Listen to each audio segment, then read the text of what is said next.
Today's daf is daf Zion, and let me just recap what we did on daf Vav.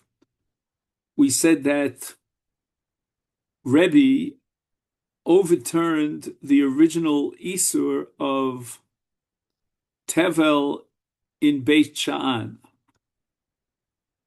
and even though, as the Talmidim objected a little bit because they said, well, for years and years, we've been noeg Isur in Beit Sha'an, and now you're overturning all that we did. So the Gemara, to explain Rebbe, invokes a principle called Mokom Hinichu Lavosenu Lisgaderbam, that sometimes the Kodesh Baruch Hu will set it up so that a later generation could improve, so to speak, on the previous generation, so that the mistake was made in assuming that you cannot eat from the fruits and vegetables of Beit Shan without first being mafresh maser, and that was really an error, because as soon we'll see, yesterday I didn't know why, but today we'll know why. Beit Shan is not considered a part of Eretz Yisrael. It was not conquered by what's called the Ole Bavel. That's at the time of Ezra and Nehemiah. Therefore, it wasn't sanctified. But there was a mistake that was made because originally they extended the bounds of Eretz Yisrael as far as Maser Midrabanon, and they included Beit Shan in there. But now HaKadosh Baruch Hu gave Rebbe in the next generation the opportunity to distinguish himself and correct that which was mistaken. Mikan, so now we're starting here on Daf Zayin Amud Aleph. Mikan, almost on the third line. L'tamid Chacham Shomer Dvar Halacha. Now, what happens is that a Talmud is quoting his Rebbe with a very big chidush, and we're tempted to be very skeptical about it and maybe to reject this Talmud and that which he said. But ein maznichin oso. V'amrile ein maznichin oso. Ein mazichin oso, ein maznichin oso. And amrile, there's a third possibility, ein mazchichin oso. So we're going to go through these three languages, but as we say in Yiddish, the Untershashura, the bottom line of all these three, they're just various nuances of variations, is that we have to assume that although the Rebbe is being quoted as saying something that's way out, and initially we have almost a knee-jerk response to want to reject it because of its novelty, but nevertheless, Mokom Hinichu Lavosenu, and the Rebbe came up with a new idea that we have to accept. So therefore, number one, ein mazichin oso, which literally means we don't force him to retract what he said, and we accept what the Talmud said, testifying and transmitting in the name of his Rebbe. And number two, ein maznichin oso. Lazniach means to reject, well, we'll see, like it means to kind of cut off and let it fly, let it sort of, uh, fly up to the air. And thirdly, ein mazchichin oso, which means that basically we don't accuse him of being a balgaiva, that he's trying to impress us, with novelty that really doesn't exist, and we'll reject him. We don't do that. Now the Gemara analyzes these three Lashonos as if to say one rejects the other.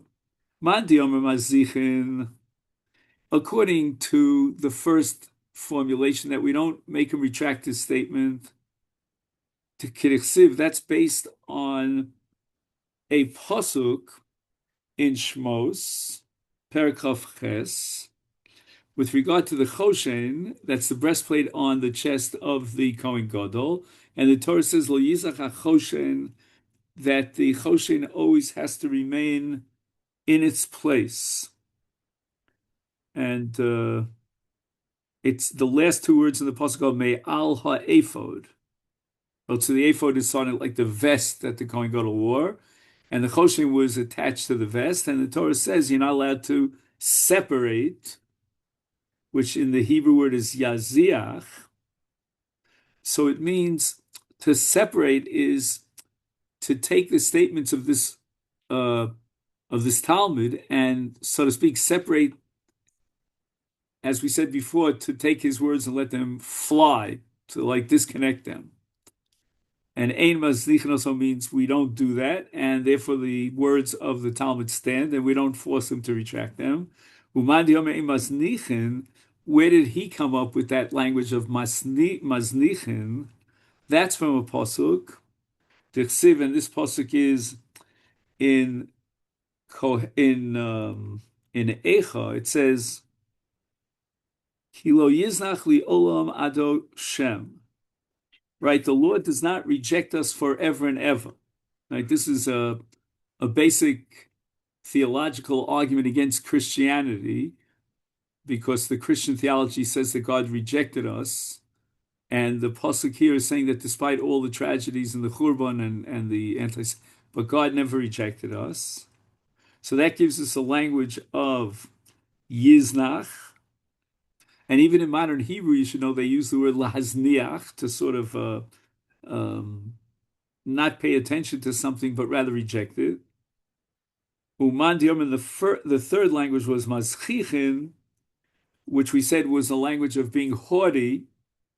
And that's based on a brisa that says Misharabu zechuche halev. So zechuche halev are those Torah students that try to build themselves up, and they're haughty about their accomplishments. And the pasuk is saying that after this ribui, when all of a sudden there was a massive number of these students who were guilty of this, is Rabu Machlokas B'Yisrael, that caused an increase in controversy and debate in Machlokas B'Yisrael because of these haughty people. Okay, now we go back to the question of Beit Shan. What is the status of Beit Shan? Maskif Lo Yehuda Brei de Rabbi Shimon ben Pasi. I have a problem here. Mi ikalaman diyomer de Beit Shammai de Beit Shan lo lav me'eretz Yisraeli. I'm going to quote a pasuk to prove that Beit Shan was part and parcel of Eretz Yisrael. Now, this kind of business of quoting a pasuk in Tanakh to prove that X boundaries are part of the boundaries of Eretz Yisrael is a very tricky business, very sketchy, unreliable, because in Tanakh, a lot of descriptions of the boundaries of Eretz Yisrael apply to the original conquering of Eretz Yisrael at the hands of Yoshua ben Nun when he crossed the Yarden. That doesn't determine today what are the boundaries of Eretz Yisrael. What will determine the boundaries of Eretz Yisrael today, as far as Kedusha and Trumas Meisers and all Mitzvah Tulis Varetz, is Ezra Nehemiah, is what they call Aliyah Shnia, the second kingdom. So therefore, when Yehuda now quotes a pasuk, V'haksiv, the pasuk says, V'lohorish Menashe es Beit Shan v'espenoser v'esta'anach espenoser. This is an accusation against Menashe that he didn't drive out the local Palestinians, the Canaanites, from the land of Beit Shan. And that indicates that the land of Beit Shan had to be part of Eretz Yisrael, and therefore the mitzvah was, Lo Sechaya Kol Neshama, you have to, what word can I use, drive out the people who occupy our land. So the Gemara says that Yehuda made a big mistake when he thought that he had a kasha from this pasuk, because Ishtatemise, he forgot. Harbe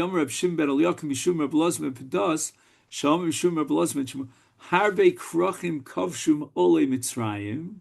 Ole Mitzrayim is a reference to Yoshua, who crossed the Jordan with Ole Mitzrayim. Again, the phrase Ole Mitzrayim is a little tricky here because 90% of Ole Mitzrayim didn't make it across the Jordan. They died after the Chet HaMeragel. But anyway, and Lo Kavshum Ole Bavel. So there were many areas of Eretz Yisrael. Eretz Yisrael at the time of Oli Mitzrayim, time of Yoshua, was a vast area.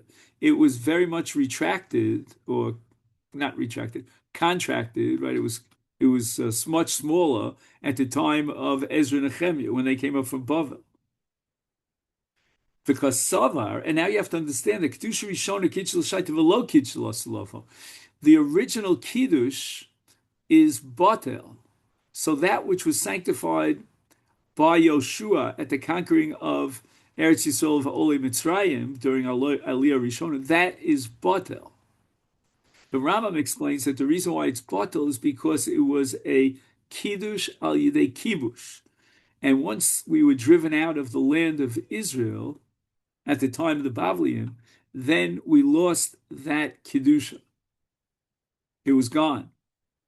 However, the second Kiddush, which was not done through Kibush, through conquering, not through military victory, but rather through Yishuv, by settling the land, that was Kitchel Shait v'Kitchel Asid Level, which means that today, our sanctity of Eretz Yisrael is a valid sanctity min Torah. That doesn't mean that Trumas HaMaisros today is D'Oraisa, because there are other conditions for the Chi of Trumas HaMaisros. Like maybe you need Rov, Vilshvel Leo, whatever you need.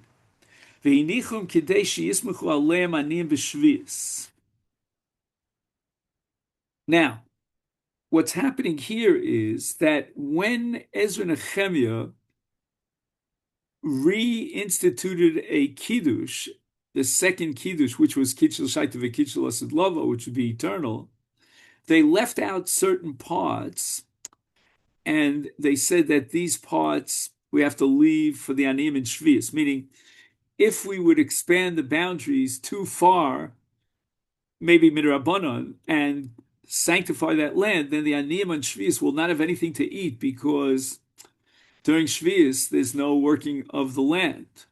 So they won't be able to produce any crops. So Beit Shan was apparently one of the areas that was only sanctified in the Kiddusha Rishon, the Kiddush of the Ole Mitzrayim. And then Rebbe teaches us that when the second Kiddush took place at the time of Ezra and Nehemiah, they left out Beit Shan. And therefore, if you want to know about the status of fruits and vegetables in Beit Shan, Rebbe says they're mutter. There's no tevel, there's no chiyuv hafrashas maser, there's no tmai, nothing. Amalei Rabbi Yirmiyah Rabbi Zera. However, now the Gemara wants to challenge this explanation of Rebbe. For Rabbi Meir Ola Bi'alma Hudiyachu, we proved that Rabbi Meir also holds that Beit Shan does not generate a Kiddusha and an Iser that would require us to be mafresh shumas and mais from Rabbi Meir, because Rabbi Meir ate from the produce of Beit Shan without being mafresh. So the Gemara asks, what do you need? All Rabbi Meir ate was only a leaf. And with regard to a leaf, which is called in the Gemara's language an ola bi'alma, that's called an achilas aroi. Now let's understand. Even if I assume against Rebbe, like the original premise for generations, that Beit Shan was sanctified at the time of the second Aliyah by Ezra and Nehemiah, and it was included there from the boundaries of Eretz Yisrael and Yechayev Trumas and Maisros.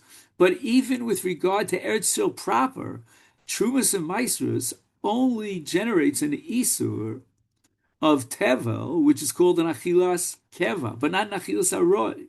So if you grab an Achilas Aroi, you're on the road and you grab a leaf and you eat it, then you're not Chayev. So what the Gemara now is going to do is going to analyze Rabbi Meir and give us one argument after the other to prove that Rabbi Meir was allowed, even if I assume that Beit Shammai had, that Beis Shan had the din of Kedushas Yisrael, nevertheless Rabbi Meir was okay. Amalei me'aguda achle. So Rabbi Zera, who brought this testimony about Rabbi Meir, said, you know what? He didn't eat. Rabbi Meir didn't eat an achilas aroi. He ate an achilas keva. Why? Because once they did what's called kri, chaf reish yud, which means to bundle it up together, and you grab together from here and there the fruits and the vegetables and the grains and so forth and so on, then anything you eat from that is already called kvius lemaser. And once it's kvius lemaser, you can't eat even achilas aroy. V'rak haneged mishiyogad.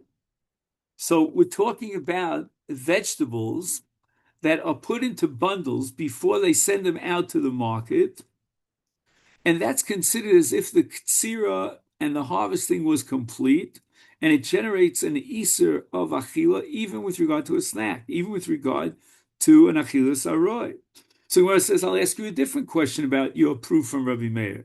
Dilma lava daite. Maybe Rabbi Meir forgot and accidentally wasn't mafris trumas and maisers from the leaf of Beichan. How do you know that he deliberately ate it because he held that Beichan is part of Chutz La'aretz?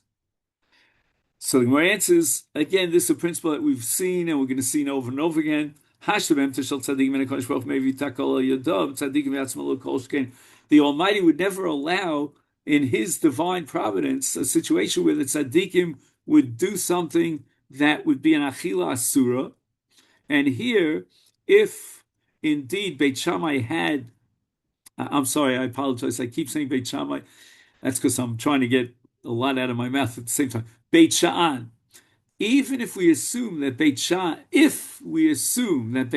has the status of Kedusha, says Rabbi Zera, then it would be impossible for the Almighty to allow Reb Meir, Lavadaite, to mistakenly eat from that which is Teva. Namely because the fruits and vegetables that grow in Beit Sha'an have the status of Teva. Again, the Gemara continues. This is all Rabbi Yirmiyah who's attacking Rabbi Zera. And he says, V'dilma iser aleim mimakom acher. Maybe the leaf that Rabbi Meir ate was after Trumas Hamais. There already was a hafrasha, because what happened was Rabbi Meir designated without moving an inch. He's right here, but he designates over there. He knows that back in the ranch he has tevel, and he said that tevel should become truma or maser in this case on behalf of this leaf that he's eating here. So he did a long distance hafrasha, which is called shalom and amukaf. Mukaf means that which is right next door to you. So Gemara answers, Lo nechshu chaverim lichom shalom and amufa.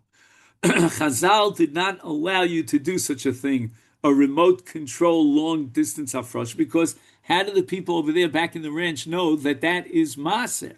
They're going to go ahead and eat it, unbeknown to them that the Reb Meir here was mafresh that, so that he couldn't do. Another attack, Rabbi Yirmiyah, persisting against Rabbi Zera. Dilma nosanenu b'tzad zev yochel mitzad achid. There's another halacha in hafrashas trumas and masros. It's very relevant to Shabbos and Yontif, where there's an Isser of being hafrasha, that you can, in your mind, designate part of it. You'll only, and that part of it will be trumas and masros. You'll eat from this part, let's say on the right side, and after you finish eating, what's left on the left will become trumas and masros. Amalei chaziman gavarabba kamasid alei. Look, it's Rabbi Yeshua who brought this testimony about Rabbi Meir that he ate without being mafresh maser. He must have known, he must have somehow asked Rabbi Meir or ascertained in some way or another that Rabbi Meir did not pull this no seineno mitzad zev yochel mitzad acher shtick. Anyway, so we have here 1, 2, 3 instances in which Rabbi Zera advanced arguments that HaKadosh Baruch Hu does not bring a takala, not on the animals of tzaddikim, and certainly not on the people of tzaddikim. My behem t'chel tzaddikim. What did Rabbi Zera have in mind when he said that God protects the tzaddikim from violating an Isra Achila even through their animals? To Pinchas ben Yair havika azel lefijon shvuyim. Pinchas ben Yair was a great tzaddik, a great saint, a great Tana. We're going to learn a lot about him today. And he was traveling for the purpose of the mitzvah of Pidyon Shvuyim. Paga Bey Beginai Nahara. He got stuck in the river Ginai, and he couldn't cross the river to get to the place where he needed to get to be Poda the Shvuyim. Amalei So he speaks to the Malach of the river, and he says, Ginai. Ginai is the name of the river. Locally, I want you to split before me like the Red Sea, before Moshe Rabbeinu. Memach, your waters. Fa'avarbach. So then I go through the dry land. Amalei. So the Malach in charge of the river takes a look at Pinchas ben Yair. He says, you think you're a big shot. You're going on the way to fulfill God's will. I'm also moving and traveling as the river does for the sake of fulfilling God's will. And not only that, I'll give you a lumdisha argument with my thumb. Ata safek osa safek yata osa. Who says that you're going to succeed? Ani vadayos, and there's no question about the fact that I am definitely, certainly fulfilling the will of my Maker. Amalei, Reb Pinchas ben Yair says, you know what? Maybe you have all these arguments and logic, but I have a certain power. And iyatacholik, if you refuse to split before me, goes Rani Alecha, God will fulfill my gzera, shelo yavru b'chamayim li'olam. You'll never be able to flow again. Cholikly. So that's round number one. This is the first time that Pinchas ben Yair overcame, the resistance of the river and caused the river to split. Now we have a second. Hava hahu gavra davidori chitu lepischa. Reb Pinchas ben Yair saw a man who was carrying wheat for the matzah to bake matzahs for Pesach. Omalei. So Pinchas ben Yair says, Chalok le nami lahai. I want you to split yourself also for this person. He's on his way to do a mitzvah. Mitzvah. Chalok. Now it's interesting. On the second round, the river didn't even bother arguing against Pinchas ben Yair, and immediately he responded in tune, and he split. Now a third time. Havahu Taya, there was an Arab merchant, Dilavye by day. Very often the Gemara says that there was this Arab merchant. I don't know if it's always the same guy, but he would help the Jewish people find, the derech, the way to where they had to get to. Now, Amalei, on the third round, Pinchas ben Yair says to the river, Chalok nami lahai. Why? Because he's giving us an accompaniment. He's taking us along the way in the journey, because otherwise we'll get lost. Delo nema, otherwise people will declare, Kach osim lebnei levaya? What, you're going to leave this merchant on the other side of the river? He's stuck there? After all, he's helping us. Cholokle, 3 times. Omer Rav Yosef, Kama nafish gavra. Now, nafish seems to indicate, if you take it literally, that Rav Yosef is saying that Pinchas ben Yair, who achieved 3 times splitting the water, is even greater than Moshe Rabbeinu. Moshe Rabbeinu only did it once. Moshe v'shitin rivyu, and Moshe did it on behalf of 600,000 Jews. Look at the greatness of Pinchas ben Yair, that he could create this miraculous splitting of the sea 3 times over. Maybe what was happening was that Reb Pinchas ben Yair only on one occasion split the sea, not 3 times. But he asked the sea, I shouldn't say the sea, I mean the river, to remain split till the the matzah baker would go over, till the Taya, the Arab merchant, would go over. Ella, but rather Rav Yosef meant something else. Kim Moshe, he's as great as Moshe v'shishim rivu. Not that he's superior, he only split the river once. Now we go on with the story of this righteous person called Pinchas ben Yair.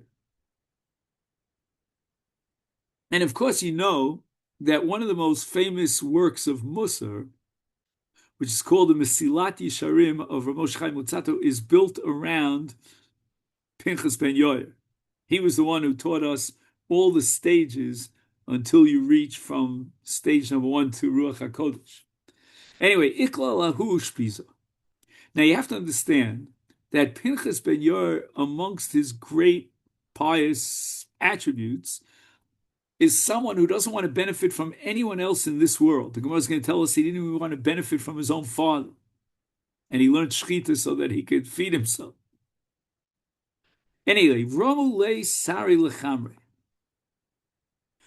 So again, right now we want to see and demonstrate how HaKadosh Baruch Hu prevents a tzaddik from a pitfall, even with regard, even through the animal of the tzaddik. So the protection of the tzaddik from chas v'shalom violating some sort of Isur Achila would spread even to include his animal. Because there was one time when Pinchas ben Yair arrived at a certain inn, and they gave barley, I guess in some sort of a trough, some sort of place where they keep the barley, and they wanted to feed the donkey of Pinchas ben Yair. Lo achal. Now, I can't tell you much about donkeys. I should really look it up on AI. I could just tell you about camels. I know about camels, they don't stop eating. I would assume the same thing is true for donkeys, especially donkeys love barley and you offer them barley, but this donkey refused to eat.